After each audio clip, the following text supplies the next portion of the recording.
Buenas noches, colegas del Diplomado de Tarija. ¿Cómo están todos? Vamos a revisar un poco varios conceptos que necesitamos comprender para poder hacer un correcto movimiento dentario. Les había proporcionado tablas allá, en el momento que hemos hablado de elásticos. También tengo para allá preparado un bonito tema sobre evidencias de elásticos, ¿no? Ciertas características que salen a la luz, mucha información, pues que te ayudan a determinar qué elástico necesita tu paciente, ¿ya? Pero para empezar, es necesario conocer la distribución de la fuerza. Esta tabla que te he proporcionado está confeccionada, está hecha por Ricketts en relación al anclaje, valores de anclaje. Es decir, cuánto fuerza necesito para diversos movimientos. Estos valores de anclaje es para el movimiento antero-posterior, ¿no? Es decir, a nivel de premolares y molares, movimientos mesiodistales. Me van a avisar si se ve el mouse, no se ve, aquí está. Entonces, desde canino para atrás, esto es canino, premolar, segundo premolar y molar, estos valores son promedios para movimientos mesiodistales, ¿entienden? Entonces, en el sector anterior es para movimientos de protrusión o retrusión. ¿Ya? Es decir, en un solo plano está, en un solo plano sagital. Por ejemplo, si yo quiero distalizar un primer molar, mi fuerza tiene que oscilar entre 120 y 240 gramos. Entonces tengo una media de 180. Este dato es importante, ¿no? Por eso generalmente para distalizar un molar o colocar una corredera en el molar, necesito 180 gramos. Y si vas a las tablas de elásticos, 180 gramos corresponde al pesado, ¿no?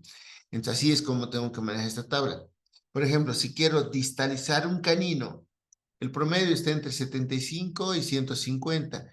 Entonces, la media es 115 gramos. Es lo que necesito en mi elástico, en mi resorte, en mi aparato, en mi dispositivo para traccionar el canino. Entonces, una ansia de TMA, por ejemplo, está oscilando estos promedios de 75 a 150, con una media de 115. Pero si quiero llevar para atrás todos los incisivos, hazte de cuenta que hemos extraído premolar. Ya hemos extraído esta pieza, hemos distalizado con mecánica seccional el canino. Ahora quiero llevar los 4 incisivos para atrás. Entonces, ahora cambia la cosa. Mi fuerza tiene que superar ¿cuánto? Digamos, vamos a hablar de promedios nomás, ¿no? 60 más 75 estaríamos hablando de 135. 135 más 135 estaríamos hablando de 270. Entonces, para llevar los 4 incisivos para atrás, tengo un promedio de 270 gramos. Es lo que necesito para llevar los 4 incisivos para atrás, una mecánica de retrusión. Y estos 170 gramos tienen que contrarrestar el anclaje de molar, premolar y canino. Y si sumas 130 en el sector anterior, no, perdón, 270 para llevar los incisivos para atrás, entonces mi anclaje tiene que ser superior a eso. Sumemos 180 más 110, ahí nomás es 290, más 85, ponle, son 300 gramos de fuerza, ¿no? Entonces, estamos superando. El anclaje posterior estaría bien, el anclaje, pues siempre y cuando el canino incorpore, gracias, al sector posterior. Esto es así. Así uno se da cuenta por qué tiene éxito sus movimientos o su planificación de la biomecánica de movimientos. A tomar en cuenta esta tabla, muy importante. Generalmente esta la utilizan, vuelvo a repetir, las utilizamos para distalizar molares, para un clase 2, ¿no? Para distalizar premolar, para distalizar canino, para provocar retrusión del sector anterior, para un clase 2, ¿no? Ahora, en un clase 3, ¿qué tendrías que hacer, no? En un clase 3 tendrías que retruir todo el sector anterior inferior. Y ahí, mira, necesitas fuerzas leves. 40 gramos promedio es. 40, 40, 40 son 80. 80 gramos. Y para contrarrestar, mira, solamente, mira, solo con el canino, 115 más 90, 200, 3 y 400 también llega a generar fuerza. Pero versus 40, o sea, es muy fácil retraer los incisivos inferiores, ¿no? Que los incisivos superiores. Esta tabla también se la ha confeccionado en relación a la superficie radicular en centímetros cuadrados. También se la ha en relación a la corona con la raíz, es relación corono-radicular, y también se la confesión en relación a la inclinación mesiodistal, es decir, al tipping que tiene cada diente. Entonces, en relación a eso se ha creado esta tabla de valores de anclaje de Ricketts, ¿no? No es la misma que la ley de Ante. La ley de Ante es diferente, porque en la ley de Ante el diente soporta una carga vertical. Esta ley de Ante la has debido escuchar en prótesis fija, ¿no? Para hacer un puente, ¿no? Entonces, pero para nosotros no nos sirve la ley de Ante, porque nosotros no le damos carga vertical a los dientes cuando movemos, sino más bien le damos una carga oblicua, ¿listo? Ok. Esta segunda tabla que les he proporcionado también allá, les he mandado por WhatsApp. Si no les he mandado, por favor díganme para que yo pueda volver a enviarles si quieren esta tabla. Esta segunda tabla es para movimientos transversales. Casi no es tan utilizado porque cuando hago un movimiento transversal, ¿qué hago? Coloco un Hyrax, digamos, en un paciente en crecimiento. Y fíjate, para expandir el primer molar está entre 135 y 205 gramos. Para expandir segundo premolar, de acuerdo a la superficie radicular, necesitas entre 105 y 155 gramos. En promedio, para expandir ambos molares, digamos, primeros molares, necesitas como 400 gramos de fuerza. Y eso es lo que te proporciona el Hyrax, ¿no? Entonces, mientras superes esta fuerza, los 450, los 500 gramos, con un Hyrax, pues vas a tener éxito en la expansión. Pero imagínate que quieres utilizar un Quadelix. ¿Recuerdan un Quadelix? Les he mencionado allá, les he mostrado un Quadelix. Creo que hemos hecho en 2 pacientes, ¿no? El Quadelix ya que genera fuerzas ligeras, que tendría que estar entre esto, 135 y 205 gramos, ¿no? Para expandir molares. Esto también son los valores para expandir premolares y caninos. Esto es para el sector posterior, para expandir, ¿no? Expandir o comprimir maxilares. Esa es la cantidad de fuerza proporcional a la superficie radicular. Ahora, de canino para adelante, es decir, los incisivos central y lateral, esta fuerza, esta tabla es para movimientos mesiodistales. E imagínate que quiero corregir la línea media, ¿no? Entonces, ¿cuánta fuerza necesito para corregir la línea media? Entonces, tengo que manejar estas tablas, ¿no? Si, digamos, tengo que llevar el incisivo lateral y central a un lado, mira, 100 y 105 son como 200 gramos de fuerza que necesitas. Entonces, voy al catálogo y busco un elástico que se aproxime a esos 200 gramos de fuerza. Entonces, así es esto, ¿no? Esta tercera tabla es mucho más importante. Esta es una tabla para intruir o extruir piezas dentarias. Una de las mecánicas más utilizadas para corregir, por ejemplo, mordidas abiertas, es intruir los molares. Entonces, para eso tengo que saber. Para intruir, por ejemplo, intruir o extruir es esta tabla. Entonces, para intruir un segundo molar, necesito entre 70 y 105. Y para intruir o extruir un molar, necesito entre 80 y 120. Ya les había dicho que el movimiento más fácil es la extrusión. Cualquiera puede sacar el diente de su hueso alveolar. El problema es la intrusión. Entonces, tengo que manejar muy bien esta tabla para mis aparatos de intrusión. Otra mecánica clásica es intruir el sector anteroinferior. Un paciente que experimenta mordida profunda, sus incisivos inferiores se extruyen en forma de abanico, ¿ya? Entonces, en tal sentido, mira, acá tienes la tabla, 20 gramos por diente, 20 gramos por diente, 20 por 4, 80. Y digamos, si fueran grandes raíces, dice Ricketts, el valor 30 sería, ¿no? 30 por 4, 120. Entonces, para intruir los incisivos inferiores, necesitaría una mecánica de fuerza entre 80 y 120 gramos de fuerza. Para esto te sirven las tablas. Te das cuenta que nada es al azar, ¿no? O sea, nada está hecho al azar. Entonces, tenemos tablas de aproximación que nos ayudan a producir el movimiento más específico en cada diente. Qué lindo sería la ortodoncia si todos los dientes fueran cilíndricos, ¿no? Qué lindo, ¿no? Y que todos los dientes de incisivo hasta molar tengan la misma superficie radicular. Otra cosa sería la ortodoncia, ¿no? Sería algo fácil colocar, alinear, nivelar, etcétera, ¿no? Pues, pero no. Entonces tienen diferente superficie, inclinación y relación con un radicular, que son las tres cosas con las que se ha realizado esta tabla de valores de anclaje de Richter. ¿Listo? Entonces, estas tres tablitas tendrías que tenerlas, ¿no? O sea, en tu consultorio. Si quieres tú ser efectivo en tus movimientos ortodónticos, pues estas tres tablitas tendrías que imprimirlas y pues tenerlas en tu consultorio para ver cuánta fuerza voy a utilizar. Y para controlar esta fuerza, pues necesito el dinamómetro, ¿no? Estos dinamómetros de la izquierda que estás viendo, estos dinamómetros son de ferretería, ¿no? Vienen en diferentes rangos, te diré, ¿no? Vienen de 0 a 50, de 0 a 100, de 0 a 200, de 0 a 500, de 0 a 1000. Hay diferentes rangos que tienen. Yo tuve la oportunidad de comprar uno, es este azul, ¿no? Que estaba entre 50 y 250. Si te das cuenta las tablas y un poquito revisas las tablas, mira, los promedios de fuerza están entre eso, 50 y 200, o 250, ¿no? El más pesado.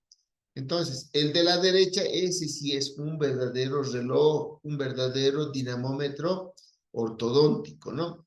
Tiene, mira, su aguja en la parte, en el extremo de la aguja, tiene como una esfera que genera una retención. Tú agarras, empuñas esto, agarras como en toda tu palma y tú generas una presión al elástico en esa aguja y pues automáticamente acá se mide la fuerza.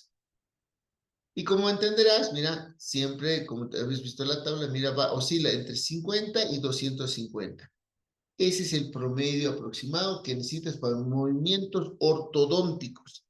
Entonces, en tal sentido, mira, estos dinamómetros, ahí va a la venta. Estos dinamómetros tú lo puedes adquirir. El promedio de costo de estos dinamómetros está entre 250 promedio. Ahora, ¿cuál es el que más uso le vas a dar? Es el azul. Porque mira, está entre 25 y 250 gramos de fuerza.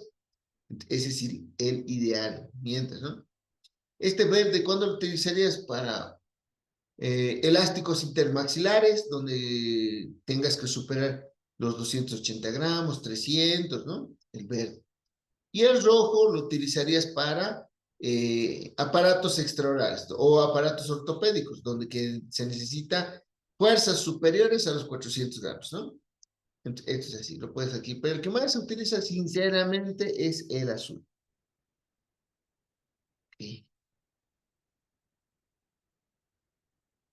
¿Por qué es importante conocer el centro de resistencia? Pues esto es lo que queremos, ¿no? Movimiento de traslación.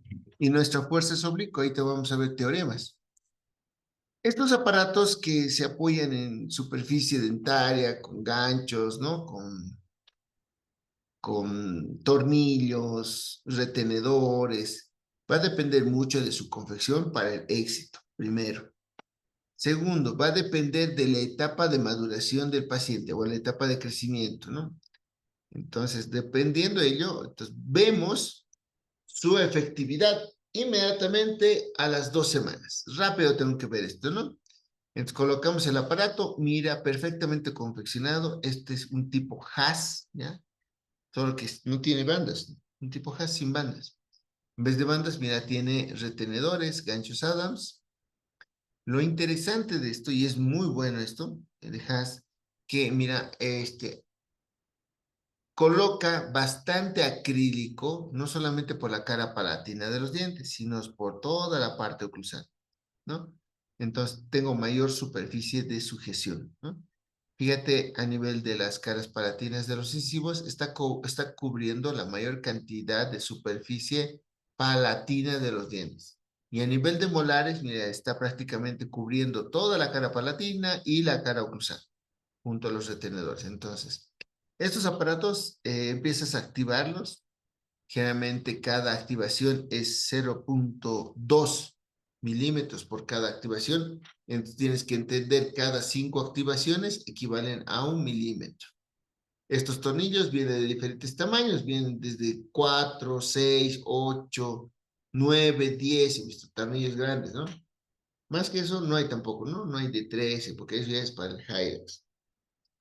Entre estos tornillos los activas, vas activándolos y el primer día solamente le haces, sujetas con los retenedores y le das estabilidad al aparato. Luego el paciente tiene que ir haciendo activaciones, una por noche, una activación por noche, ¿no? Y tiene que colocarse todo el día el paciente, ¿no? Y pues después de 2 semanas valoras y ves cuánto se ha separado el acrílico, ¿no? Valoras si hay o no hay diastema, si está inclinando, está desplazando en masa este tornillo o solamente lo está inclinando. Todo eso tenemos que preguntarnos a las 2 semanas de utilización. ¿Ya? Si realmente está inclinado a las piezas dentales, pues hemos elegido mal el aparato, ¿no? Lo ideal, pues como te había dicho muchas veces, es un aparato fijo, cosa que el paciente no se lo pueda quitar. A este tipo de fuerza se le denomina fuerza interrumpida, pues porque tú la activas, el tornillo, y pues dependes de la cooperación del paciente. El paciente va a experimentar mucha presión y tal vez algo de dolor, y lo que va a hacer es interrumpir el aparato, ¿no? No se va a colocar, no va a utilizar. A la derecha también estás viendo un aparato inferior, igual lo propio, mira, que tiene estos dispositivos como resortes, que son alambres de 0,6 para supuestamente protruir. Mira el arco, no está apoyando totalmente los dientes porque está esperando la inclinación de estos dispositivos, estos resortes. Y al mismo tiempo se está expandiendo. Y buenos retenedores. Mira, tiene buenos retenedores en los premolares, ¿no? Y está excelente el aparato, ¿no? Pero a veces estos aparatos no sabemos cuánta fuerza está generando. Entonces, no son alambres ligeros, porque todos son alambres de acero. Entonces, esto puede ocasionar reabsorción radicular, puede ocasionar movilidad dentaria, una serie de problemas si no controlamos la fuerza. Entonces, es importante controlar la fuerza con el dinamómetro. El dinamómetro es clave en la medición de la fuerza de estos ganchos. Todos los alambres siguen 3 fenómenos. Reciben 3 tipos de carga. 3 tipos de carga. El primero es la compresión. Compresión. Ahí tengo un resorte abierto, entonces le doy una carga de compresión, ¿no? Entonces, eso es para, por ejemplo, abrir espacios, ¿no? Corto, digamos. Tengo en una distancia interbracket de 10 milímetros. A esos 10 milímetros, si es níquel titanio, es lo que está el resorte, entonces cortas a los 14 o 15 milímetros, lo comprimes y listo, va a empezar a abrir espacio. Va a empezar a abrir espacio. Entonces genera una fuerza de compresión. Pero si quieres utilizar unos resortes con ojales cerrados y quiero traccionar, por ejemplo, un canino, un molar, entonces ahí estoy utilizando fuerzas de tensión. Tensión. Cuando, pregunta en el chat, van a anotar a manera de asistencia, ¿cuándo observamos la torsión? ¿En qué tipo de aparato observamos la torsión? Anótense por favor en el chat a manera de control de asistencia.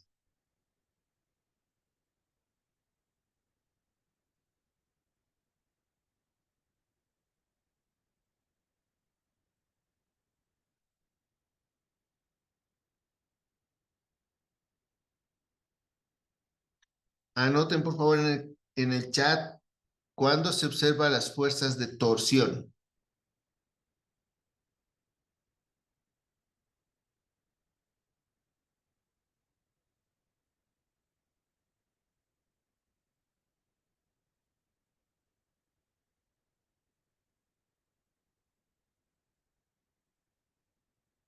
Colegas, anoten por favor en el chat cuándo se observa fuerzas de torsión.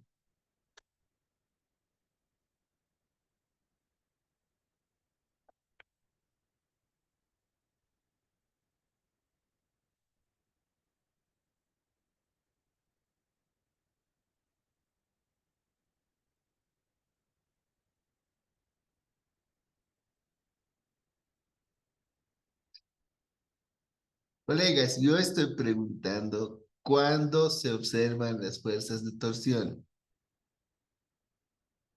Ustedes respondan, por favor.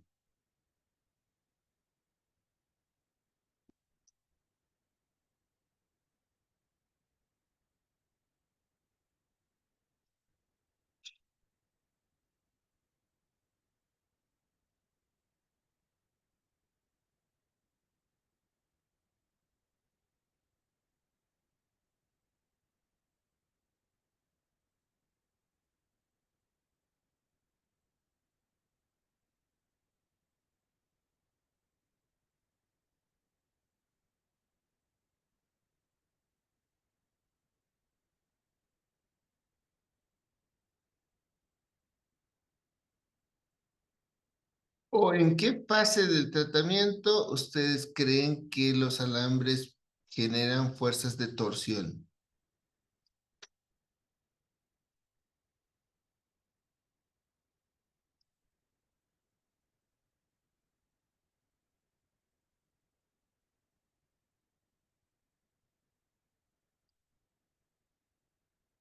Bien, súper su participación. Bien, por favor, participen, participen. Ahorita vamos a resolver. Participen, por favor, todos, todos.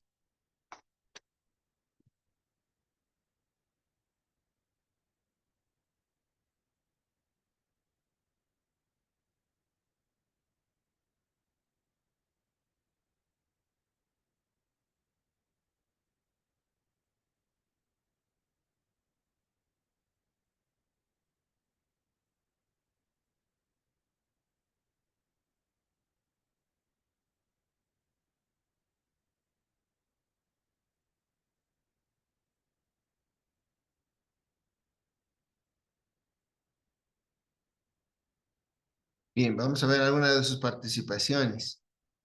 Cuando se observan las fuerzas de torsión, para corregir la posición del diente, no es nada específica la respuesta. Cuando se observa la fuerza de torsión, en caso de rotaciones, no. En caso de rotaciones hay tensión y en un lado y hay compresión en el otro. Cuando hay giroversiones, no. Para cerrar espacios, no. Porque si, ojo, ya, va a haber fuerzas de torsión si cerramos espacios con un níquel titanio. Si el paciente está con un níquel titanio en boca y queremos utilizar el ácido, ahí sí vamos a provocar fuerzas de torsión, ¿ya?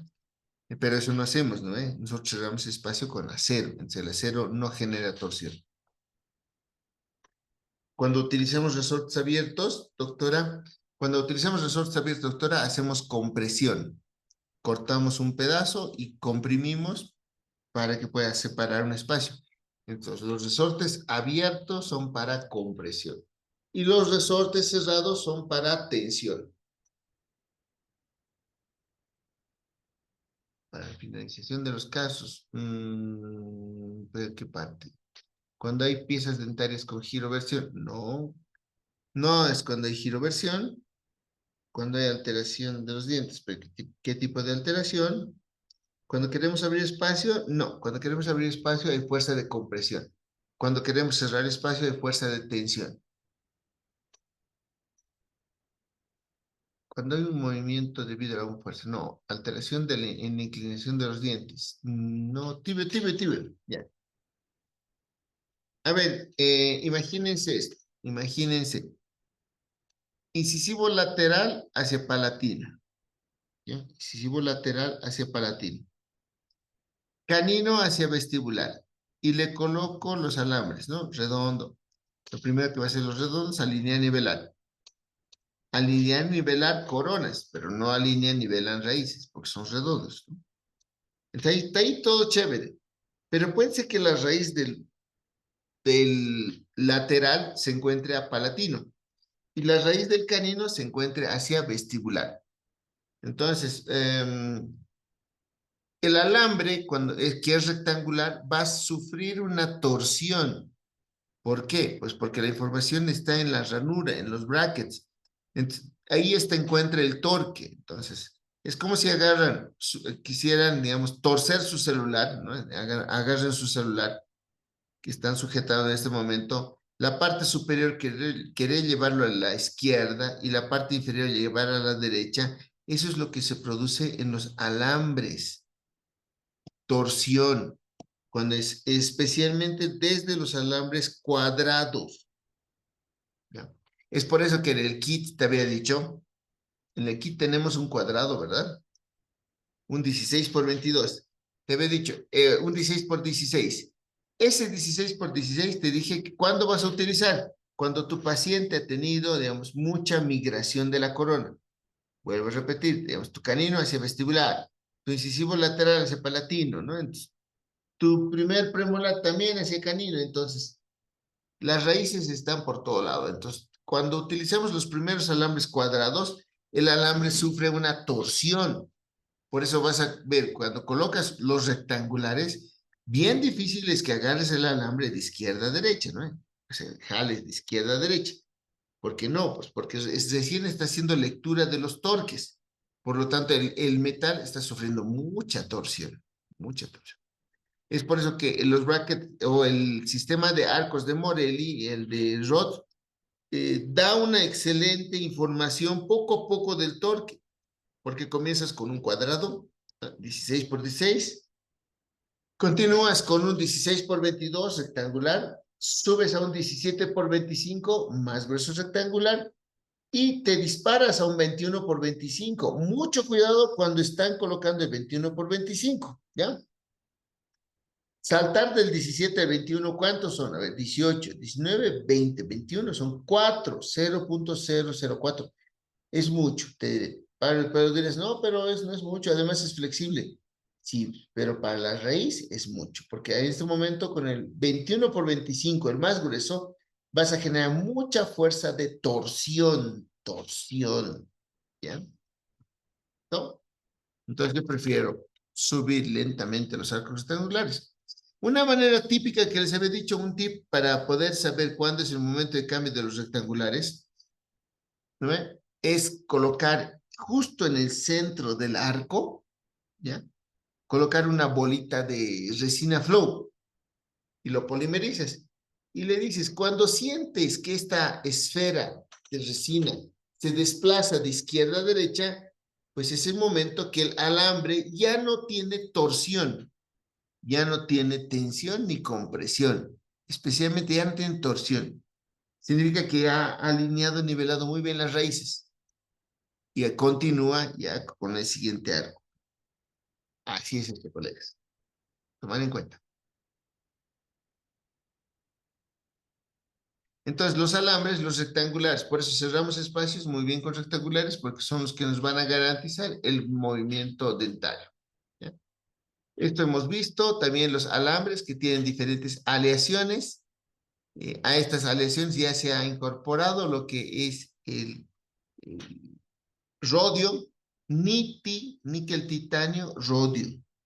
Es más flexible. ¿Cómo no? Cada vez la manufactura, el colega requiere alambres más flexibles, es decir, más biológicos, que puedan generar mejor presión en el ligamento periodontal.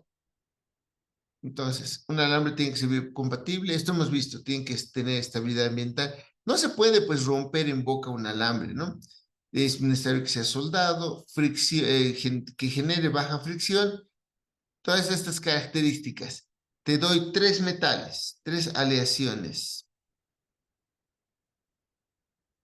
Tenemos el Stanley Steel, si no se coloca S, Stanley Steel, acero, es para nosotros, ¿no?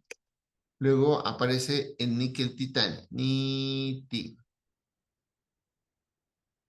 titanio. Después le añaden cobre, añaden Q, cobre, y ahora le están añadiendo niobio, ¿no?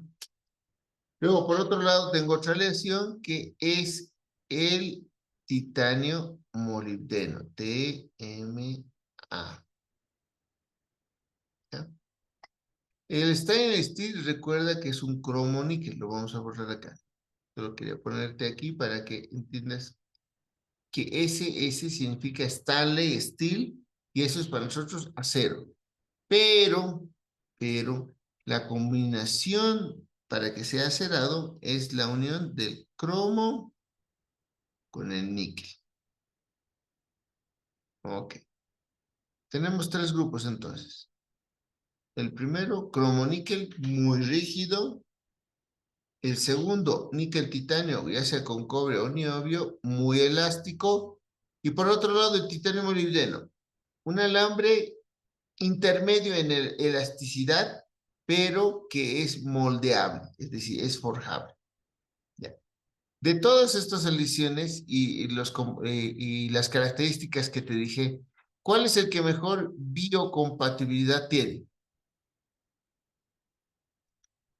Anoten por favor en el chat.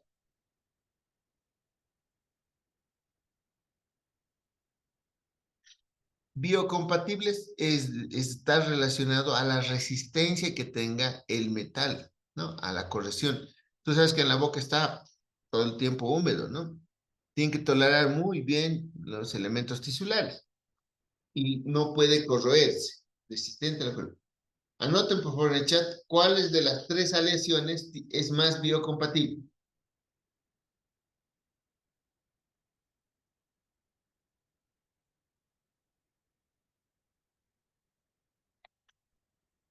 Anoten por favor en el chat.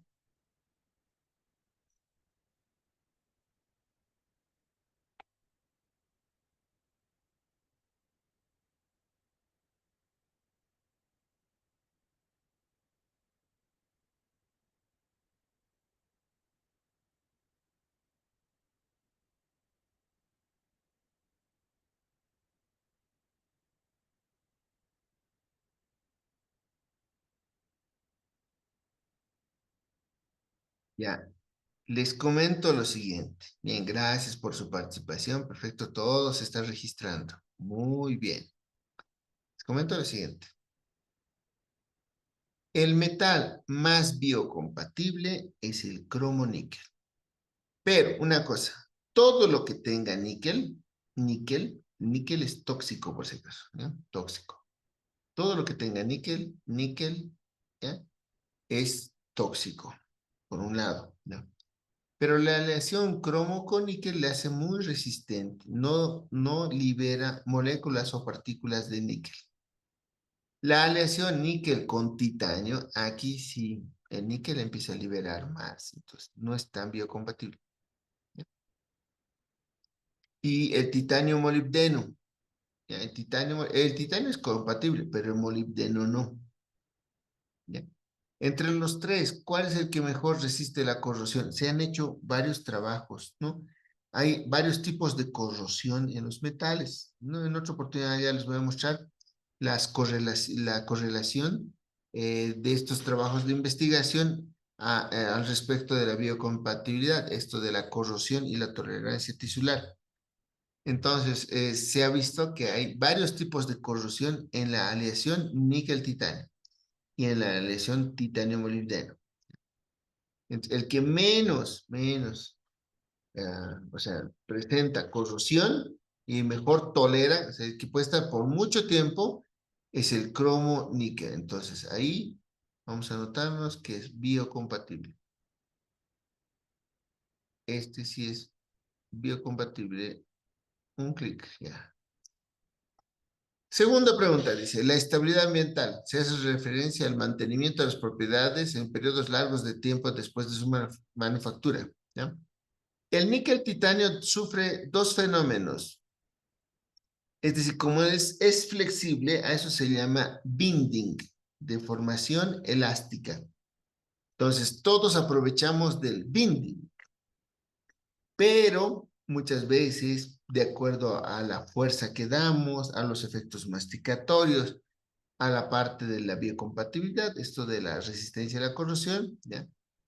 Algo bien interesante sucede con el níquel titanio, es el notching. No, notching, así es. Notching, ya. ¿Qué es el notching? Es la deformación plástica. A ver, te lo resumo. Deformación elástica bending. ¿Nos sirve a nosotros la deformación elástica? Por supuesto. Pero ya viene la deformación plástica, es decir, aquella que ya no recupera su forma. A eso se llama notching. Lamentablemente, el níquel titanio no tiene estabilidad ambiental. Porque al ser una aleación, y al ser una aleación, esto está dependiendo, ¿no? de la temperatura que se le ha aplicado, puede estar en martensita o en austenita. Esta parte lo hemos revisado contigo bien, ¿no? Entonces, imagínate el paciente empieza a consumir o café caliente o un helado. Entonces, estos cambios bruscos de temperatura hacen que se afecte la aleación. Resumen, no tiene estabilidad ambiental. ¿Ya? El titanio molibdeno. El titanio molibdeno es una aleación igual inestable, porque te había dicho solamente requiere un forjado, ¿no? No puedes devolver su forma y que volver a forjar. ¿Es maleable? Sí. ¿Se puede moldear? Sí. ¿Se puede forjar? Claro. Pero la estabilidad ambiental no es la más correcta. Por eso el alicate tiene que ser específico. Si doblas con bordes rectos, alicates con bordes rectos, el TMA también va a sufrir estrés por carga, ¿no? Entonces, mucha carga no se le puede dar al TMA. O sea, hay que tratar de hacer los dobleces más redondeados, ¿no? No tan agudos, pero asimismo no tiene estabilidad ambiental. Igual sufre deformaciones.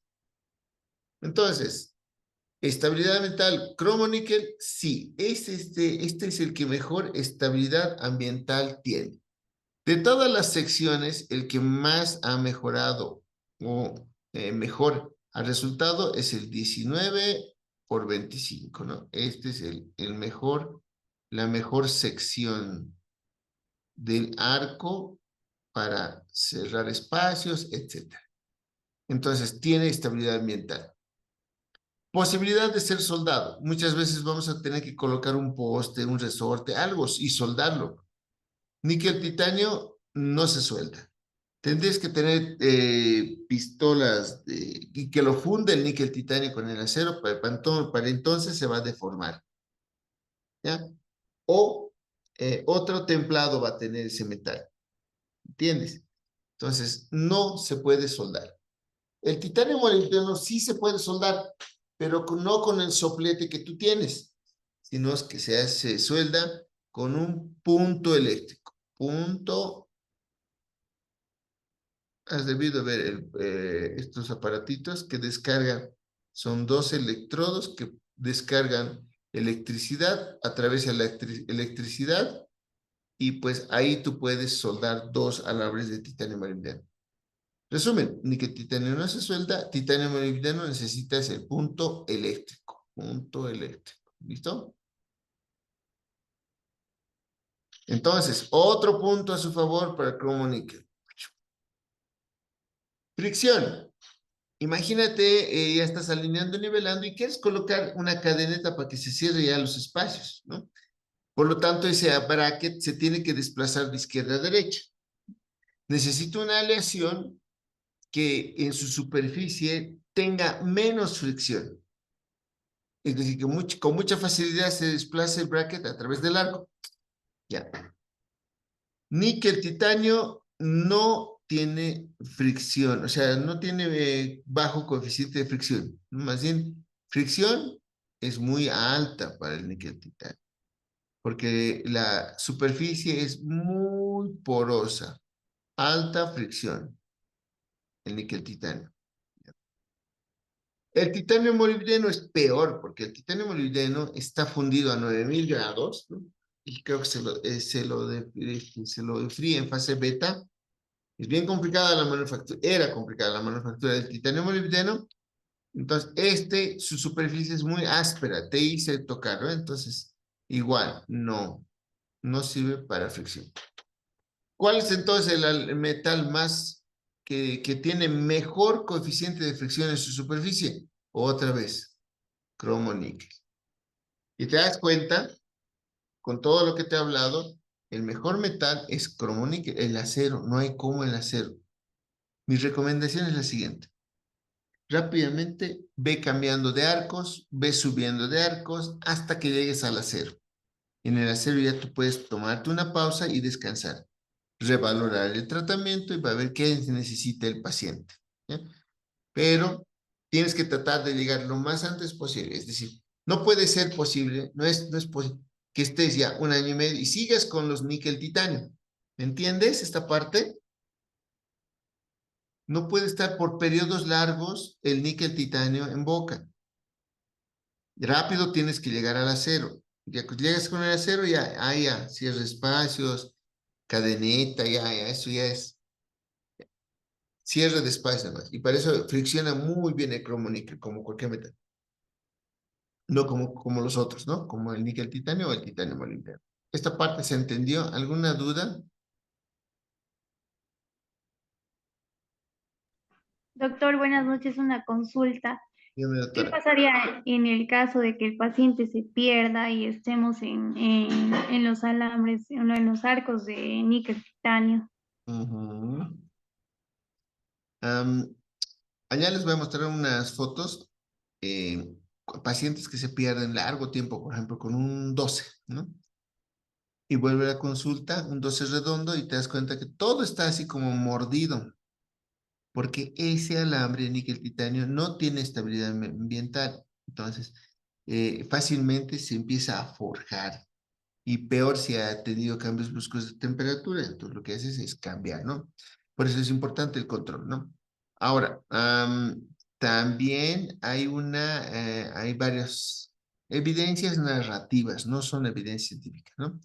Donde indica que el níquel, al ser tóxico en la boca, puede combinarse con otros metales, ¿no? Y provocando descargas iónicas, ¿no? Y eso provocar citotoxicidad. Bien interesante su artículo, ¿no?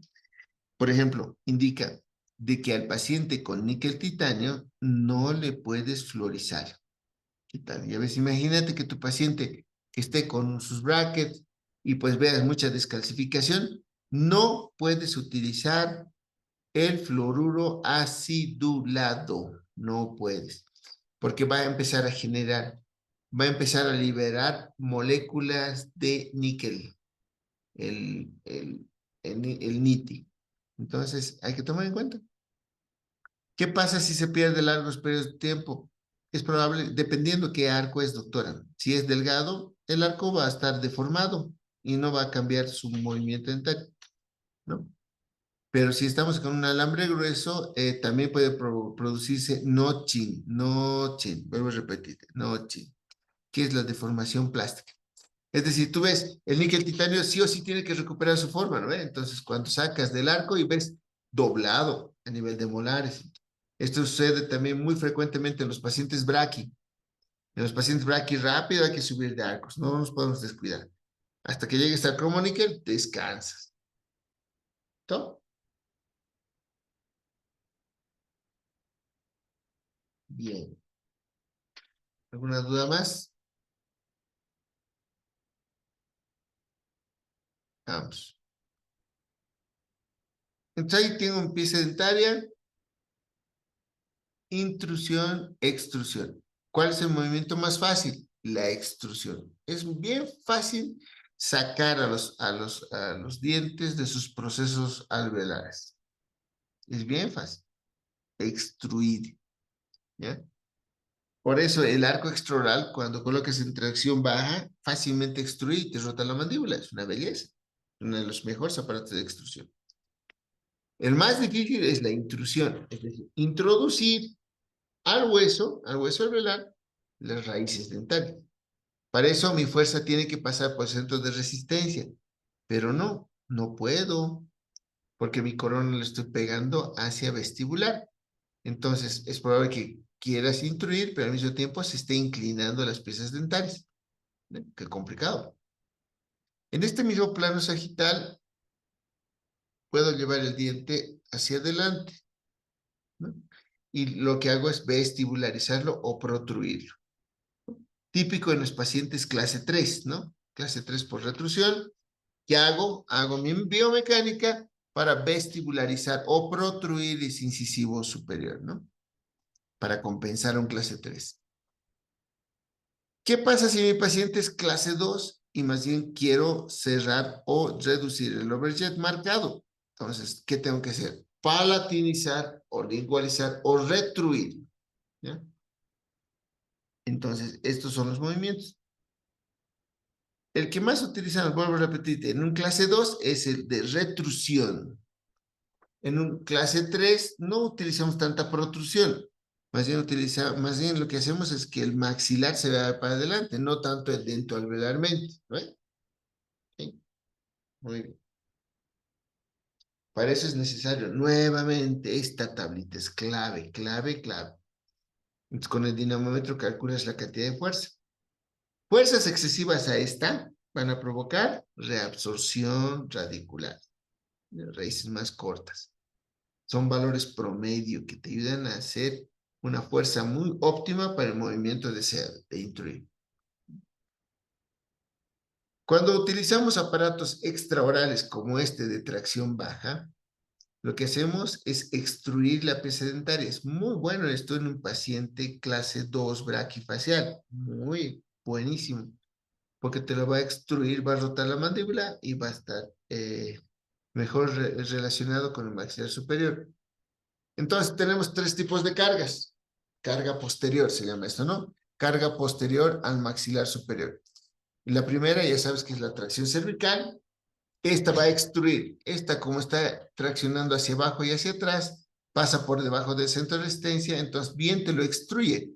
Te lo extruye el molar. Entonces la mandíbula rota hacia abajo, menos braquia. Este es el que pasa por el centro de resistencia del maxilar superior. Como tiene diferentes ranuras, tú puedes calibrar la correcta dirección, ¿ya? Y el tercero, fíjate, pasa la fuerza por encima del centro de resistencia, el maxilar superior, que se encuentra generalmente en el ápice del primer molar. Ahí se encuentra el centro de resistencia. Entonces, al pasar por encima del centro de resistencia, lo que produce este aparato es una intrusión del maxilar superior, ¿no? Del sector posterior del maxilar superior. Intruye molares y todo el plano oclusal posterior también se intruye, ¿no? Este es un excelente para intruir molares. Del medio para distalizar molares. Y el último para extruir molares. Es muy importante el diagnóstico para elegir uno de estos tres aparatos extraorales. ¿Alguna pregunta sobre el arco extraoral?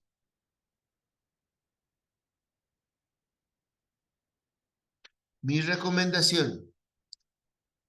La evidencia por muchos años ha demostrado que el utilizar este aparato ortopédico provoca reducción de volúmenes aéreos. Lógico, pues fíjate hacia dónde está traccionando el maxilar, hacia atrás.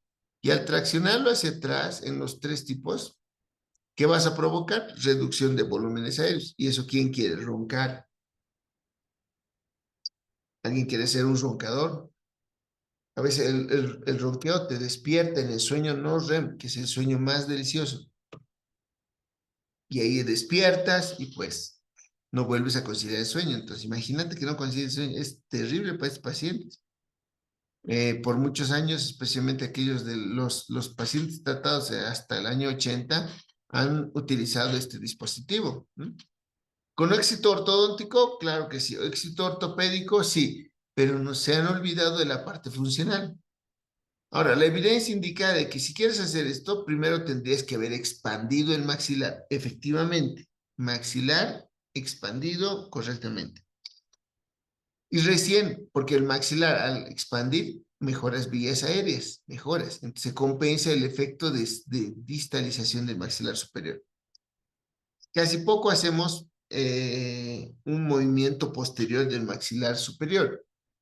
Más bien hacemos ya un movimiento anterior del maxilar superior, ¿no?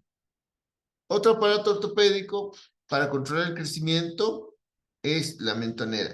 Pero esta mentonera, ya te había dicho, creo que la otra vez, se utiliza en pacientes clase 3 por prognatismo. Así de simple es esto.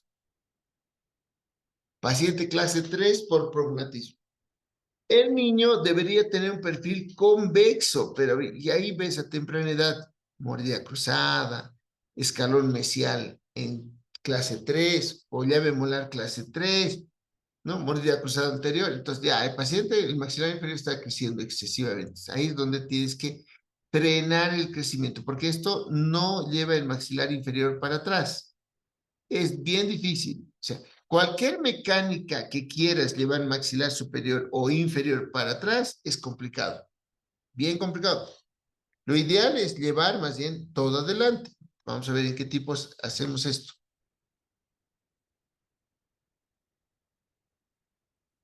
Esto sería tracción anterior del maxilar superior. Tracción anterior del maxilar superior. Esto sí se puede.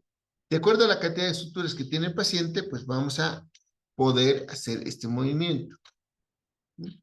La fuerza tiene que estar calculada, la distancia, la dirección de los elásticos, todo sirve el momento de provocar este tipo de movimientos. Ahí estás viendo al paciente antes y después. Este creo que yo les he mostrado ya con lujo de detalles, ¿no? Mucha complicación, mucha retroinclinación de los incisivos inferiores, pero buenos resultados faciales porque la mandíbula ha rotado. La mandíbula rotó hacia abajo y hacia atrás. Eso le ha dado éxito. Y obviamente el maxilar superior se ha ido un poco hacia adelante. No se gana mucho, pero así es. Doctor, disculpe, además de la máscara, ¿qué otro han utilizado otro aparato? Este paciente no les he mostrado cuando hemos visto clase 3. Este paciente ha llevado Hyrax, doctora. Hyrax de 13 milímetros.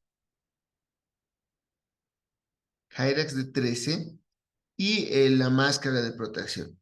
Ahora, miren, esa época, esto era creo que el año 2007. Sí, 2007 por ahí. ¿Ya? Y eso que esto lo que hemos hecho por si acaso, en su aparato, en su maxilar, en su aparato Hyrax de expansión superior, hemos abierto 13 milímetros, hemos vuelto a cerrar, hemos vuelto a abrir, hemos vuelto a cerrar para llevar ese maxilar superior hacia adelante, ¿no? Ese se llama el protocolo ALT-RA-MEC, que es un protocolo alternativo a la expansión rápida maxilar. Así está descrito por la literatura. Unos japoneses son los que han, unos asiáticos son los que han creado, o sea, han experimentado con este procedimiento. Eso fue por el año 2005, el artículo, y justo me tocó este paciente en 2007, donde hemos también experimentado en él, ¿no? Ahora, sin ninguna duda, ahora es muy satisfactorio y con mejor estabilidad utilizar el MARPE en estos pacientes, porque el MARPE está perfectamente anclado y te permite estos movimientos sagitales, ¿no? Y luego máscara, luego todo lo demás era biomecánica en este paciente. Mucha compensación. ¿Han visto la radiografía? Aquí está. Miren la radiografía de la derecha, ahí está. Mira, aquí está el punto A, aquí está Pogonio.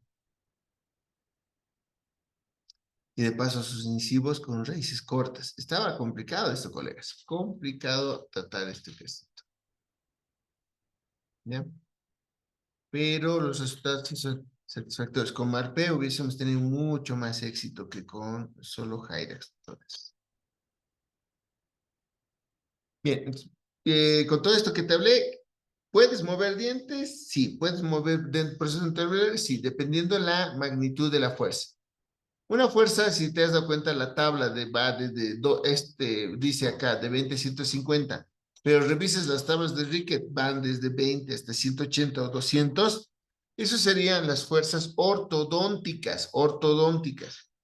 La tabla que te he mostrado, gramos por diente, esa es la fuerza para mover, desplazar, remodelar procesos dentoalveolares. Pero durante ese fenómeno, lo que sucede es puede haber más reabsorción que neoformación. Por eso es importante manejar la magnitud de acuerdo a esas tablas, ¿ya? Una fuerza excesiva, claro, va a provocar mayor movimiento, pero va a provocar mayor pérdida, mayor reabsorción. El otro día creo que hemos hablado de esto, bueno, hace tiempo. Eh, Durante un movimiento X, y esto se ha demostrado, ¿no? En 3 semanas, digamos, se empieza a reabsorber una pared del diente y en el otro extremo, donde hay tensión, se está formando y para eso el diente o el tejido conectivo necesita 3 meses. ¿Te das cuenta la relación? Es decir, en 3 meses tranquilamente reabsorbo hueso. Pero en el otro extremo tarda el tejido conectivo hasta 3 meses en formar hueso. Complicado entonces. Entonces tengo que ver, diferenciar muy bien con las tablas qué fuerza voy a utilizar, qué magnitud. Fuerza ortodóntica para mover dientes. Por otro lado es la fuerza ortopédica. Este tiene que superar los 300, 400, 500, dependiendo de la cantidad de dientes de tu anclaje y de lo que quieres hacer. Superior a 300, puedes subir de 600. A ver, pacientes que le hemos colocado 1 kilo de fuerza. Imagínate. Esto era para modificación de los huesos craneofaciales. Por eso en el movimiento dentario hay un lado de presión y un lado de tensión. En el lado de presión hay disminución celular porque hay una compresión, hay una contracción vascular, hay una hipoxia y todo eso va a provocar una reabsorción de hueso. En el otro lado hay tensión, se estira el ligamento periodontal, aumenta más células, incrementa producción de colágenos, la actividad osteoblástica, pero lo más fácil es reabsorber que neoformar. ¿No? Este ligamento periodontal presenta componentes importantes, pues tiene elementos celulares, líquidos hísticos, que van a producir un movimiento intercelular. Por ejemplo, no tengo que inclinar la pieza dentaria, tengo que trasladarla en masa. Imagínate aquí, donde estoy apuntando, acá, ahí se puede estar provocando mayor reabsorción.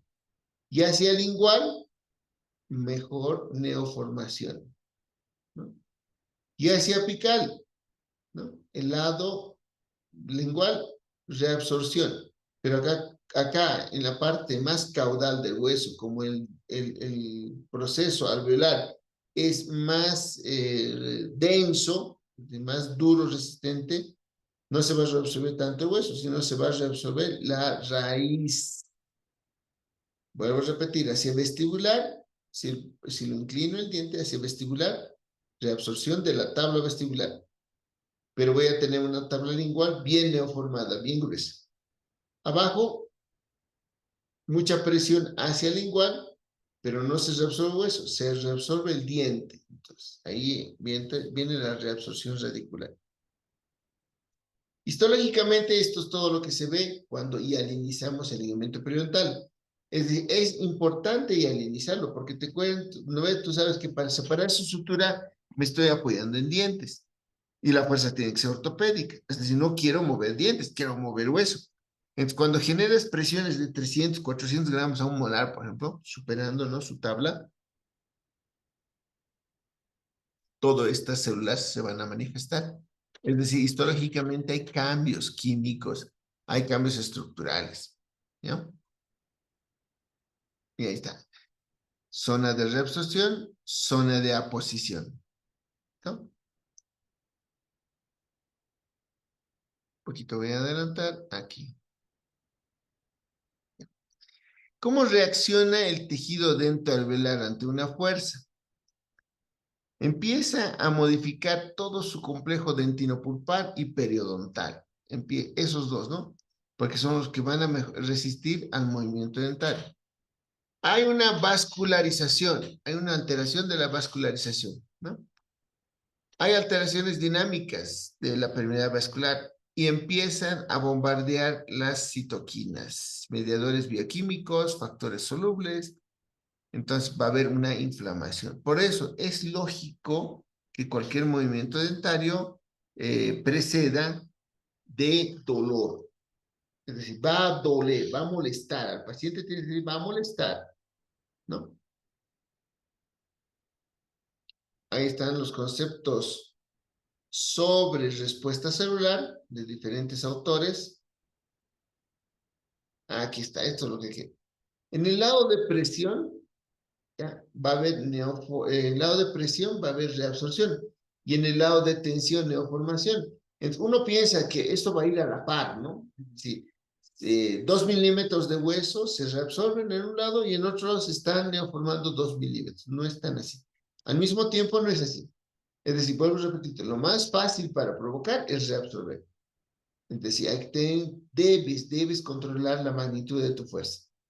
Y lo más difícil es neoformar. Neoformar. Si 3 meses tardas en reabsorber una X cantidad de hueso, la misma cantidad de hueso vas a necesitar 3 meses de neoformación. Y a todo esto se llama remodelado óseo. Otro esquema que te está mostrando como el mesénquima, ¿no? El mesénquima se forman osteoblastos, luego hay producción de material extracelular, hay mineralización osteoide, maduración, y hay el osteocito y ya viene la apoptosis, ¿no? Así como se va formando hueso. Esta parte es importante. Mira, tú puedes ser el mejor, el mejor clínico en diagnóstico, ¿ya? Puedes estar muy bien entrenado en planificación, puedes tener mucha experiencia en movimiento ortopédico ortodóntico, pero el paciente va a manifestar factores que no vas a poder tú controlar. A eso se llama respuesta tisular a las fuerzas ortodónticas, ¿ya? Entonces, mira todos estos moduladores, son genes, no tenemos todos la misma cantidad de genes.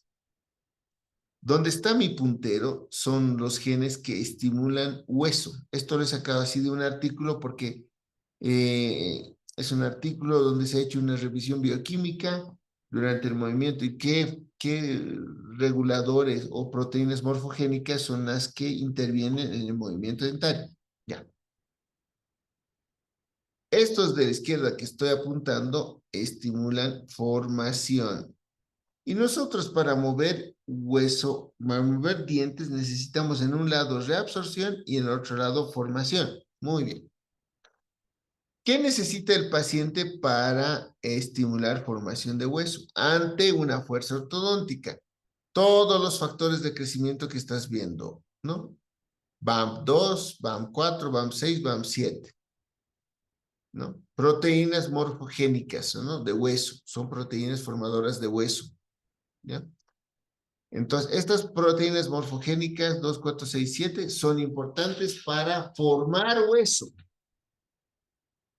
¿Qué más necesita? Factor analógico a la insulina, 1 y 2. Factor transformante de crecimiento beta. Factor de crecimiento fibroelástico. Proteína de crecimiento derivado de las plaquetas. Y factor de crecimiento vascular endotelial. Imagínate que el paciente tenga una de estas alterado. No va a neoformar huesos rápidamente. Entonces vas a tener que ir lentamente en el proceso de movimiento dentario, porque si no, no vas a generar hueso.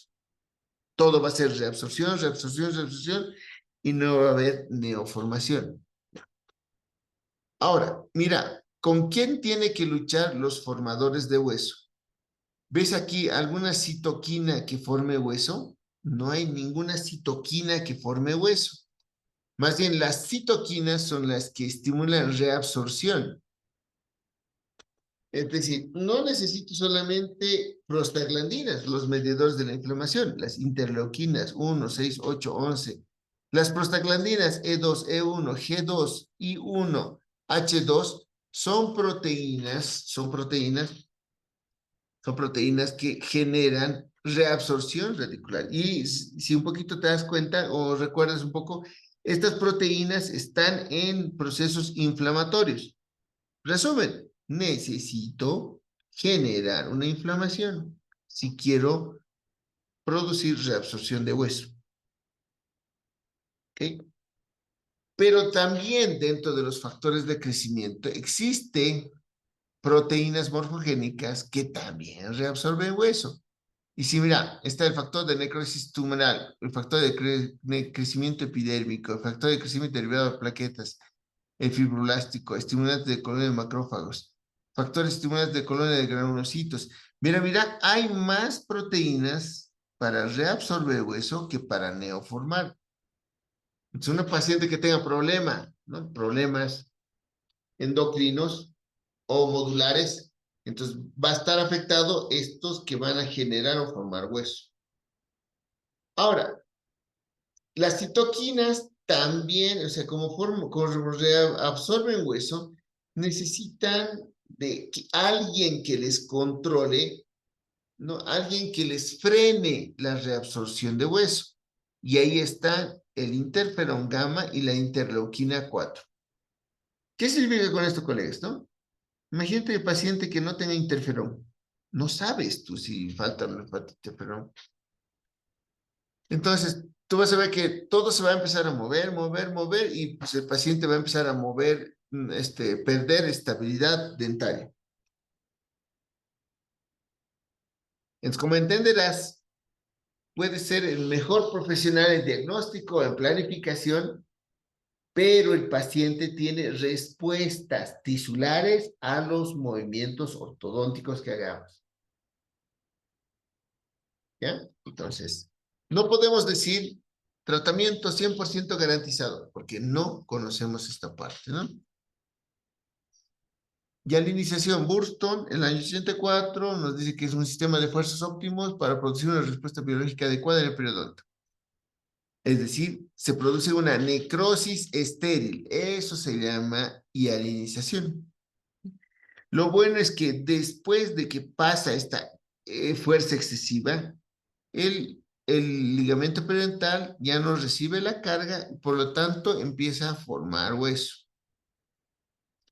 Ahí estás viendo a la derecha los investigadores que hablaban de tipo y magnitud de la fuerza, que es importante para el movimiento ortopédico. Pailón y colaboradores nos dicen que es importante la duración del tratamiento. Bond, entre otros, nos dice que es importante conocer la respuesta individual de cada paciente, ¿no? Esto es así. Nosotros nos planificamos algo, pero es otra situación. Hay factores que me influyen en el movimiento ortodóntico, ¿no? Uno de ellos es los fármacos, ¿no? Aquí creo que nos hemos quedado, ¿no? Fármacos. Por ejemplo, el paciente no puede consumir antiinflamatorios. Como hace rato has visto, el paciente necesita citoquinas. Y si tú le das antiinflamatorios, como el diclofenac o ibuprofeno, ¿no? Antiinflamatorios, ¿qué vas a provocar? Que no haya citoquinas. Y te has dado cuenta que necesitamos citoquinas para que se empiece a mover los dientes. No puedes darle entonces ningún AINE. El único tal vez AINE, pero que es un derivado del panamino, es el acetaminofeno, el paracetamol. Ese tiene una acción central analgésica, no es periférica. Entonces, no es antiinflamatorio, es uno de los mejores antipiréticos y analgésicos, pero no tiene efecto antiinflamatorio. Ese puedes dar, porque ese no te lo va a inhibir, no te lo va a inhibir las prostaglandinas, lo que necesitas, citoquinas. Los corticoides, peor, porque los corticoides son medicamentos que inhiben el ácido araquidónico, arriba, la fosfolipasa 2. Por lo tanto, no va a haber ni leucotrienos, ni tromboxanos, ni bradicinina, ni prostaglandinas, prostaciclinas. No va a haber nada, entonces. Peor, ¿no? Entonces, ahí ya no mueves dientes. No estás generando presión, no va a haber reabsorción. Pacientes que toman bifosfonatos también están relacionados con el calcio. No podemos hacer ortodoncia. Anticonvulsivantes, no podemos hacer ortodoncia. Son los fármacos principales para que evitan o influyen en el movimiento dentario, ¿no? Otro factor también importante es la edad del paciente. Yo sé que y siempre les he indicado, ¿no? Al paciente, mientras tenga latido cardíaco, ¿no? Y respire, podemos hacer ortodoncia. Pero la edad es un limitante, porque a medida que va pasando los años, el ligamento periodontal se va adelgazando y hay menos respuesta a las fuerzas ortodónticas. Entonces, a tomar en cuenta, ¿hasta aquí alguna pregunta?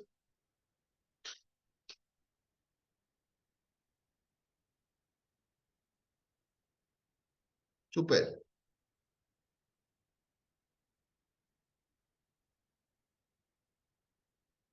Esta parte igual es importantísima. Te he hablado de factores morforreguladores, ¿ya? Ahora déjame hablarte de toda la parte, toda el área endocrina del paciente. Es decir, a veces uno coloca un aparato y dice, me ha ido re bien, pucha, qué lindo el tratamiento, excelente, óptimo. Justo te viene un paciente idéntico y dices, a este en la misma terapia, la misma conducta, el mismo protocolo, y vamos a ver, va a estar bien, ¿no? Y cuando no mueve nada, se descompensa, ¿no? Entonces tú dices, ¿qué ha pasado? Sí he hecho exactamente lo mismo. Pues a veces tenemos que meternos en su actividad fisiológica del paciente. Endocrinas, ¿no? Son sustancias que se utilizan in situ, ¿no? In situ. Parácrinas son hormonas que se van sintetizadas a torrente sanguíneo, entonces, a distancia, ¿no? Autócrinas son sustancias, igual son, son hormonas, ¿no? Son proteínas que se generan para una actividad específica, ¿no? Entonces, existe así, endocrina, parácrina, autócrina. Dentro de las endocrinas, mira, la hormona paratiroidea. La hormona paratiroidea, si tiene el paciente buenas concentraciones de hormona paratiroidea, lo que va a hacer la hormona paratiroidea va a aumentar la reabsorción de hueso. Es importante, ¿no? Otra importante es la vitamina D. También aumenta la reabsorción de hueso. Entonces, si tú quieres mover, pues necesito hacer un estudio hematológico de los niveles de concentración de hormona paratiroidea en el paciente, ¿no? Para mejorar la reabsorción. Vitamina D también, ¿no? Y la calcitonina es la que aumenta, reduce más bien, le reduce la reabsorción de hueso, ¿no? Calcitonina, vitamina D, entre las dos compiten, ¿no? Nosotros necesitamos buenas concentraciones de vitamina D, el paciente, ¿no? Y si tiene elevadas concentraciones de calcitonina, eso va a reducir la reabsorción de hueso. Los glucocorticoides, no, los glucocorticoides son los que también afectan en la reabsorción de hueso. Los esteroides, la insulina, mira, son hormonas que van a intervenir en el movimiento dentario. Dentro de las parácrinas, la proteína relacionada con la paratiroidea, el factor de crecimiento transformante, el factor de crecimiento fibroblástico, las proteínas morfogénicas BAM2 a la 7, interleuquina 6, son las sustancias parácrinas las que también van a intervenir en el movimiento dentario. Entonces, como entenderás, hay una respuesta biológica del paciente que puede contrarrestar tu movimiento ortodóntico. Tú puedes planificar todo. Qué buen diagnóstico cefalométrico. Qué bien mi terapia, mi planificación. Y de repente fracasa. Es porque cualquiera de estas hormonas está afectada. Okay. Una vez que le aplico una fuerza a un diente, lo que va a pasar es, primero, va a querer deformarse las fibras, ¿no? Los fibras, los vasos sanguíneos, las células, y se empieza a distribuir ya su función. A eso va a haber un flujo de iones, va a haber señales eléctricas y va a haber una respuesta celular, ¿no? Y eso, continuando con eso, va a haber un movimiento dentario. Entonces, es así, colegas, ¿no? Entonces, esa fuerza tiene que ser vectorial, porque fíjate, ¿dónde está el bracket? En la corona. ¿Dónde está el centro de resistencia? Acá, ¿no? Entonces, tiene que ser vectorial para que llegue a ese nivel y pueda hacer un desplazamiento correcto. ¿Okay? Entonces, cuando coloco los primeros arcos, los redondos, ¿ya? Vamos a empezar a manifestar movimiento de corona. Eso es bueno, ya que ahora te incorporo un término más.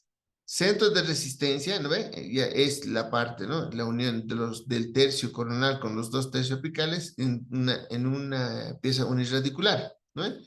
Tomando en cuenta la cresta alveolar y el ápice, ¿no ve? Ahora, centro de rotación, a eso es CROT. Otra cosa es CROT, centro de rotación.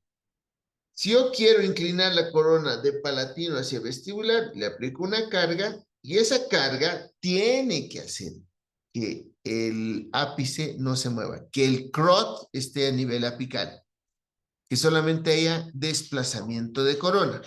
Eso se llama crot. Centro de rotación. En este caso, el centro de rotación está a nivel apical, ¿no? Tengo un buen control de la raíz. Eso hacen los arcos redondos, la mayoría, ¿no? La mayoría mueven coronas. Entonces se llama movimiento de inclinación. Una fuerza horizontal pasa por la ranura del bracket, ¿no? Lejos del centro de resistencia, produce una cupla, torque, y el crot se ubica a nivel apical. Entonces el ápice está estacionario.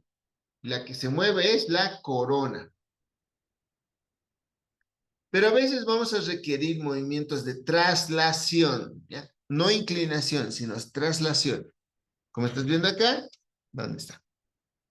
La fuerza pasa por el centro de resistencia porque estamos hablando de un alambre de acero rectangular de 19 por 25 y eso le genera torsión. Hoy día has aprendido otro término.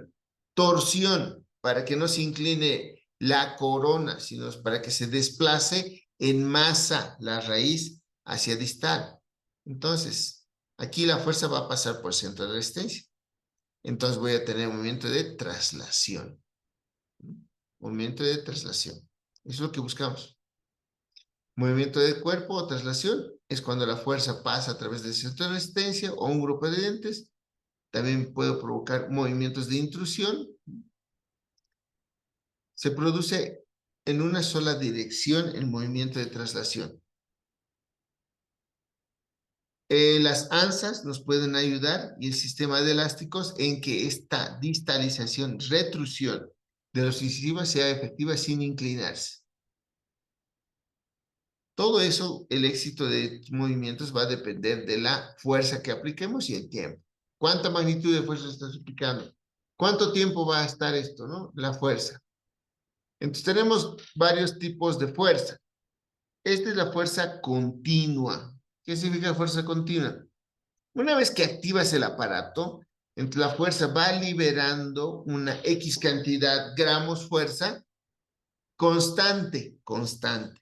Y esto es favorable para el ligamento periodontal, ¿no? Muy favorable. Y estás viendo ahí cantilever, o digo, un péndulo, perdón, un péndulo. El péndulo, mira aquí, este alambre TMA debe estar generando unos 180 gramos de fuerza, entonces mira cómo lo distaliza. Y a continuación, pues ya fijas y el molar se queda ahí y empieza a distalizar premolares, etc. Entonces, esta fuerza las producen las aleaciones de níquel titanio y titanio molibdeno con sus limitaciones de fuerza continua. Si a mi paciente le doy un aparato removible, ¿no? Y le digo que active 1 por noche, ese momento cuando se coloque, el paciente va a experimentar mucha presión. Entonces, el paciente, ¿qué va a hacer? Como es un aparato que se lo puede sacar fácilmente de la boca, pues lo va a retirar. N veces he escuchado, ¿no? Ay, es que en la mañana tiene clases, no se puede poner. Muy bien, ¿en qué horario se pone? Se pone después del almuerzo, tiene su siesta y desde las 2 de la tarde y media, porque también tiene que ser tarea o tiene otra clase online, hasta las 5:30. Luego toma su té, en la noche le decimos ponte, le pedimos que se ponga al dormir, pero despierta con el aparato en su almohada. Eso se pone, no se pone, se pone, no se pone. Esa es fuerza interrumpida. Depende de la colaboración del paciente. Nosotros queremos una fuerza continua, te dije, ¿no? Pero también existen dispositivos como estos elastómeros que te generan fuerza continua intermitente, ¿ya? Entonces, al inicio puede estar liberando los 150 gramos de fuerza, pero a medida que va pasando, esto se va disminuyendo, se va degradando. Hay varios trabajos de investigación que te dicen que a las 4 horas ya baja la fuerza, hay otros que a las 12 horas recién baja la fuerza. El chiste está que no es una fuerza continua, es una fuerza intermitente, porque sí o sí le vas a cambiar este elástico o le vas a dar elásticos para que se cambie 1 por día, ¿verdad? Entonces, entre que se coloca, no se coloca, se coloca, no se coloca, se olvida, fuerza intermitente. Ya. Fíjate esta imagen de neurocráneo y viscerocráneo, ¿no? Cómo, y esta parte también hemos avanzado con ustedes, pero es importante para que tú puedas entender cómo se separa la sutura intermaxilar. Bien. Todo lo que estás viendo arriba, neurocráneo, ¿no? El neurocráneo delimita una matriz funcional cerebro. No se modifica desde que tiene madurez completa. Es que los niños a temprana edad, 6 años, 7 años, son medio cabezones, ¿no? Me parecen extraterrestres. Es porque primero se desarrolla su neurocráneo. Luego, poco a poco, se va desarrollando el viscerocráneo o esplagmocráneo. Y ahí entra la teoría de Melvin-Morse, donde te indica que cada cavidad neumática protege matrices funcionales. ¿No? Si el paciente respira muy bien, mira, el tercio medio va a mantener su volumen. ¿Cuál es el que más afectado está? Es el tercio digestivo, porque va a depender de otra matriz funcional, el aparato masticatorio. Si el paciente empieza a perder piezas dentarias, desgaste, maloclusión, etcétera, va a terminar otra vez. Mira, fíjate cómo va reduciendo el volumen del maxilar inferior, la dimensión vertical y todo lo demás. Para nosotros es importante conocer a este hueso. Este hueso es clave, ¿no? Si yo conozco este hueso, voy a poder hacer cualquier movimiento. Este hueso tiene una infinidad de suturas hacia arriba y a los lados, ¿no? Y también interproximalmente, ¿no? Esta sutura maxilar es nuestro negocio, ¿no ve? Esto es lo que generalmente expandimos, porque la mayoría de nuestros pacientes que son urbanos tienen, de inicio, siempre tienen un problema transversal. Si te has dado cuenta, hemos hecho muchos HIREC, mucha expansión, porque el paciente tiene siempre deficiencia transversal, vuelvo a repetirte, ¿no? Entonces, tengo que conocer muy bien la sutura intermaxilar, interpalatina, y el palatino atrás que se suelda al hueso, a la posterigoides donde estoy apuntando, ¿no? Del esfenoides, que es un hueso único. Entonces, muchas suturas atrás. También a los lados, recuerda que está con los malares, mucha sutura atrás.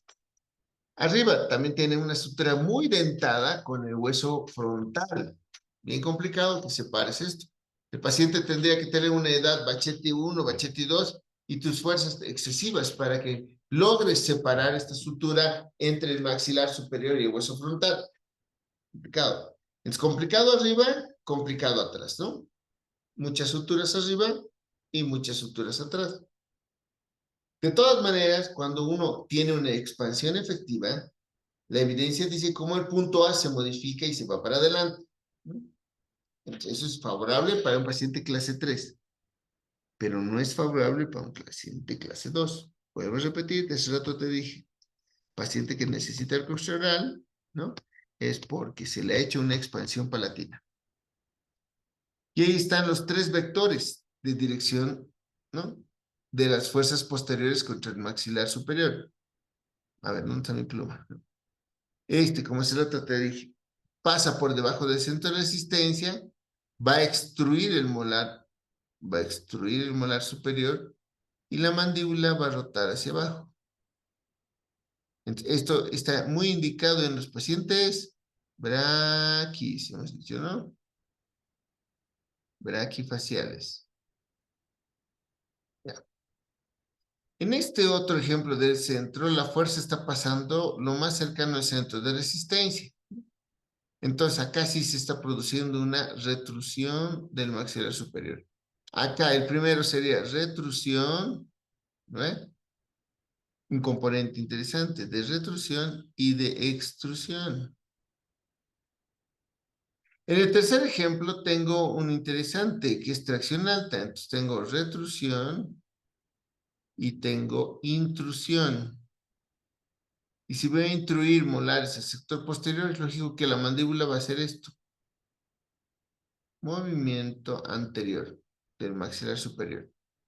Por lo tanto, esto estaría indicado en qué tipo de pacientes. Dólicos. Ya. ¿Hasta aquí alguna pregunta, colegas?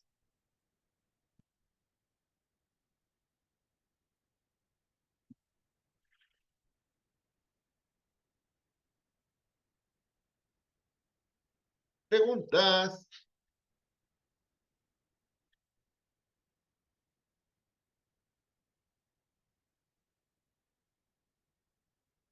Bien. Nos vamos a organizar para la clase presencial de allá. Vamos a hacer placas de contención, vamos a hacer placas de acetato y vamos a hacer aparatos de ferulizado. Entonces, necesito que traigan alambre, si pueden conseguir una estampadora, ¿ya? A ver, déjenme cambiar de presentación, por favor, porque estaríamos viendo el último módulo, en la parte de finalizado y contención. ¿Dónde está? Finalizado.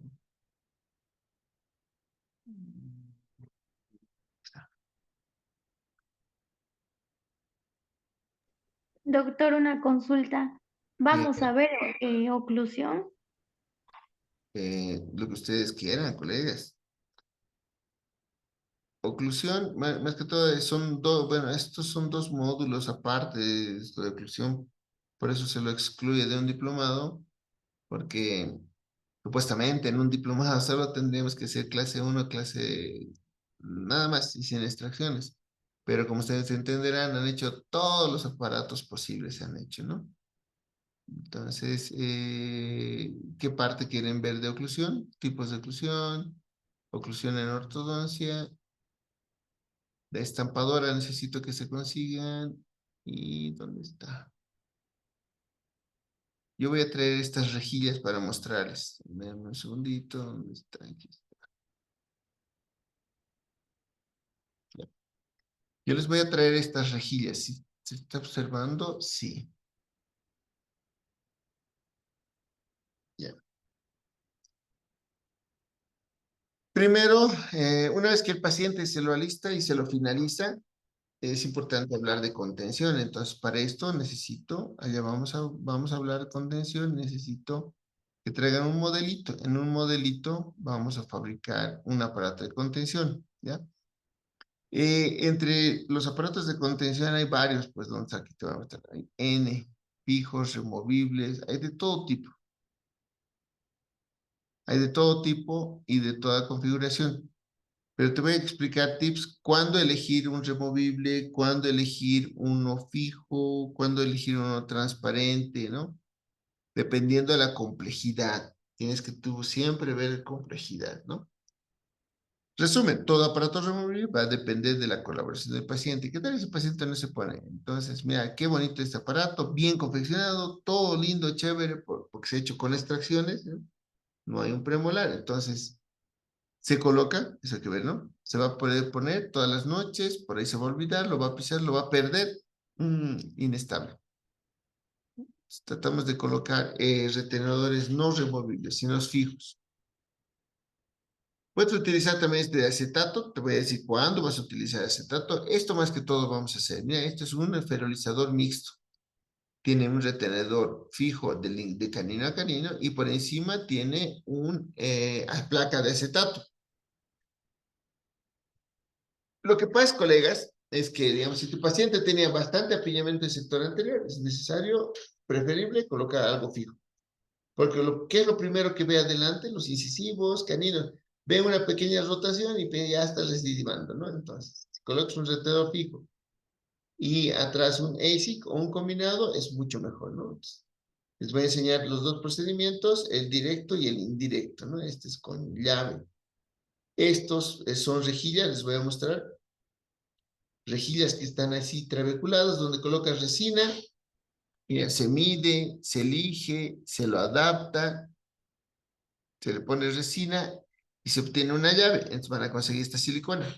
Doc, ya hemos hecho eso. Ah, perdón, doctor, perdón. Estoy confundido del programa. Perdón, doctor. Entonces, ¿dónde está? Gracias, doctora, por aclararme. Doc, lo que no hemos hecho es con la placa de acetato. Sí, correcto. Ese acetato nos faltaba y el Hawley. ¿Hemos hecho el Hawley?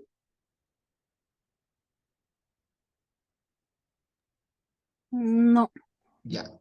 Muy bien. Ahí te les muestro. Hemos hecho. El Adams y arco vestibular. ¿Hemos acrilizado? Arco vestibular, no. El jaule completo es con arco vestibular Adams y a veces colocamos su tornillo, ¿no?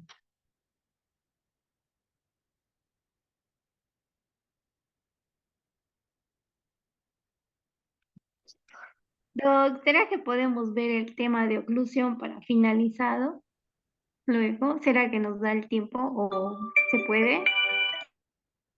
Tengo una presentación de oclusión, claro que sí, eso se los voy a llevar.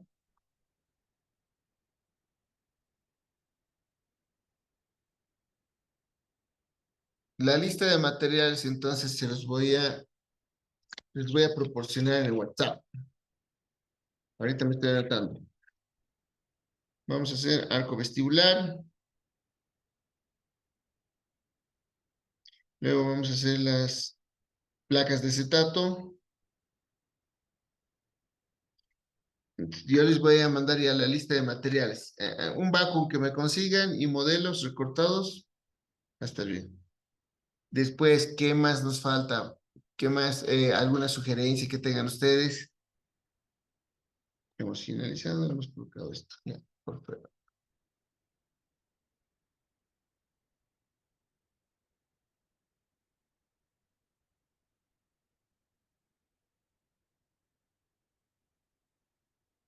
Hay muchos aparatos, N aparatos hay, ¿no? Pero esto es parte de la ortopedia. Solamente tendríamos que terminar casos clínicos.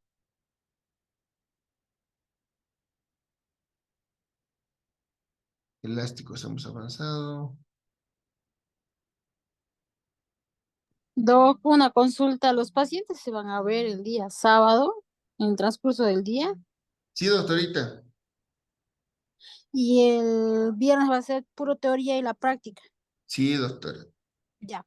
Doc, ¿podría hacer la práctica en la tarde? Pasa que yo trabajo en las mañanas. No sé si podría ser. Haremos la teoría en la mañana, la práctica en la tarde y la clínica sábado. Ya, por favor, Doc. Gracias.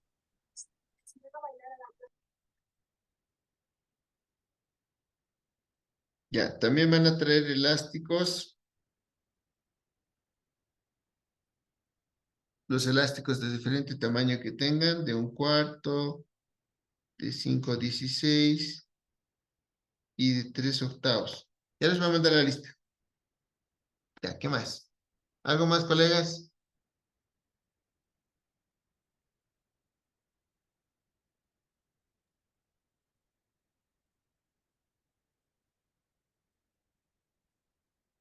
¿Algo más?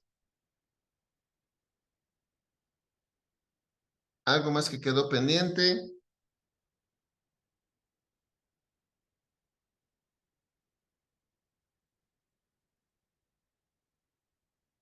Bien, la sugerencia de la doctora, también estamos trayendo un tema de oclusión en ortodoncia. Oclusiones son dos módulos, uno es puro diagnóstico planificación y el otro es oclusión, montaje en articulador semiajustable. Por eso ya es para un programa más extenso, ¿me entienden? Les mostraría cómo se hace, pero después no podríamos hacer, porque no nos va a alcanzar tiempo. Listo, doctores. ¿Algo más? ¿Alguna sugerencia? ¿Alguna duda? Doctor, ¿podríamos ver un poquito de cómo funciona el alicate para dobleces que indicó era para torque? Había que llevar, pero creo que no había la barrita del alicate, si no me equivoco. Ah, el alicate, en la pinza para torque. Sí, doctor. ¿Consiguieron la pinza para torque? Y yo conseguí, doctor.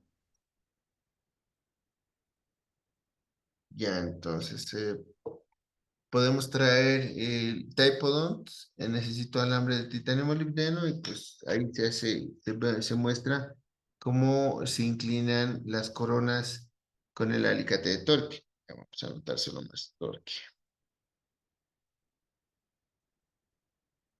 Ya. Doctor, disculpe, va a ser nuestra última clase. Esta del fin de mes, creo que ¿dónde está? Esta de abril, que es... No, no es de abril, es mayo. 3, 4 de mayo. Sí, doctora. Es la última clase presencial.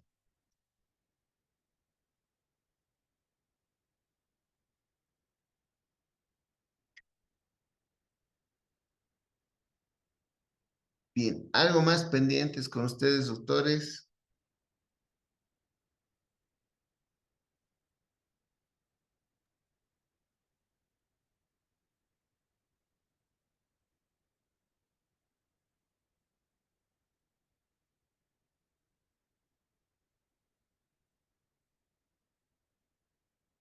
¿Alguna duda más? Doc, ¿y ahí terminaría o vamos a tener este virtual? Porque creo que tenemos pendiente, ¿no veo? Una virtual. Voy a revisar voy a revisar el cronograma, doctorita. Está bien, gracias.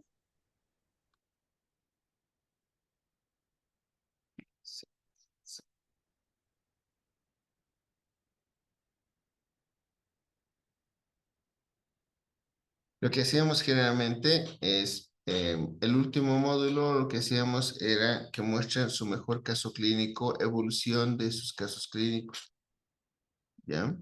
Entonces, lo que voy a hacer es generar en la plataforma, elijan uno de sus casos clínicos, el que mejor evolución tengan, y ahí hacen su post, para ver qué cambios hemos tenido. ¿Les parece? ¿Ok?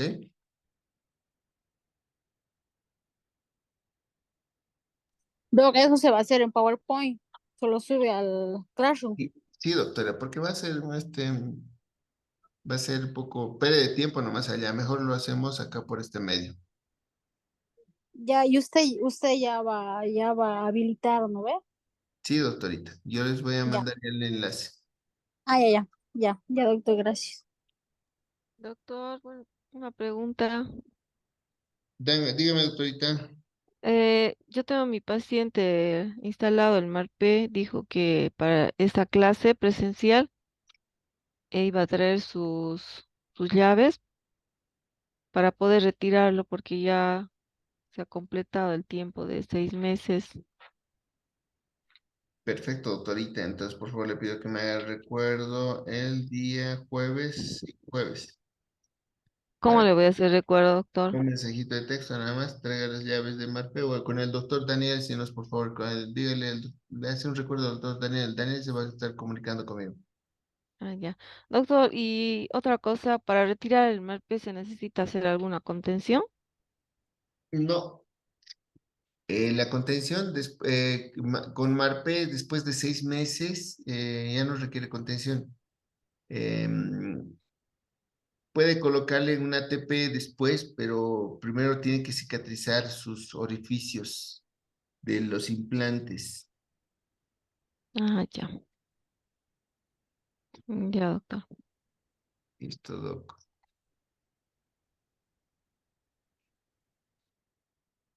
¿Alguna duda más? Doc, disculpe, ¿se puede ver algo de caninos retenidos? A ver, voy a buscar doctor. El cañón de retenidos es otro módulo grande, pero vamos a ver cómo se los resumimos.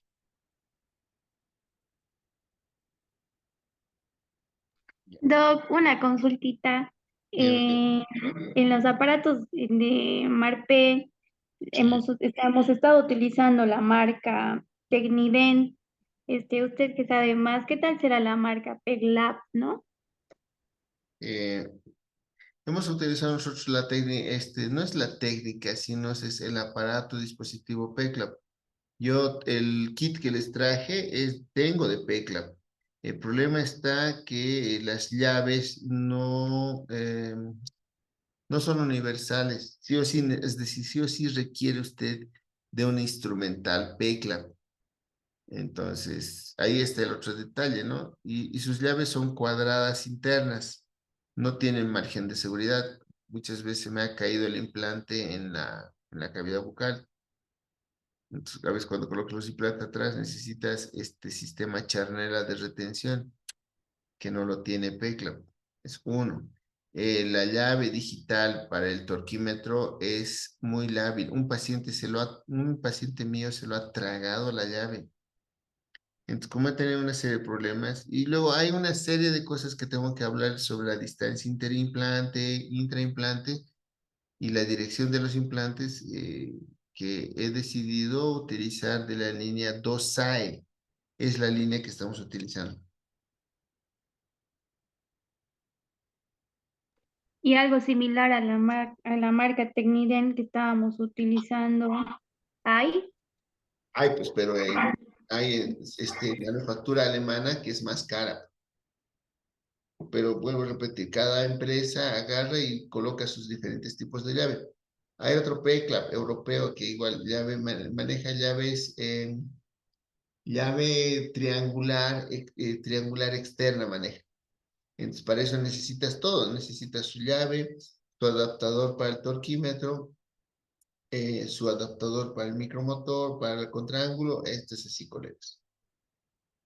Entonces, yo lo he visto más versátil el 2A porque maneja cabezas hexagonales externas que son universales. Entonces, si tienes la llave de Morelli, te sirve para 2A.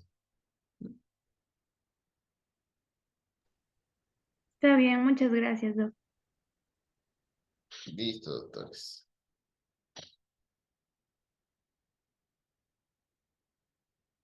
Y colegas, entonces, deteniendo grabación.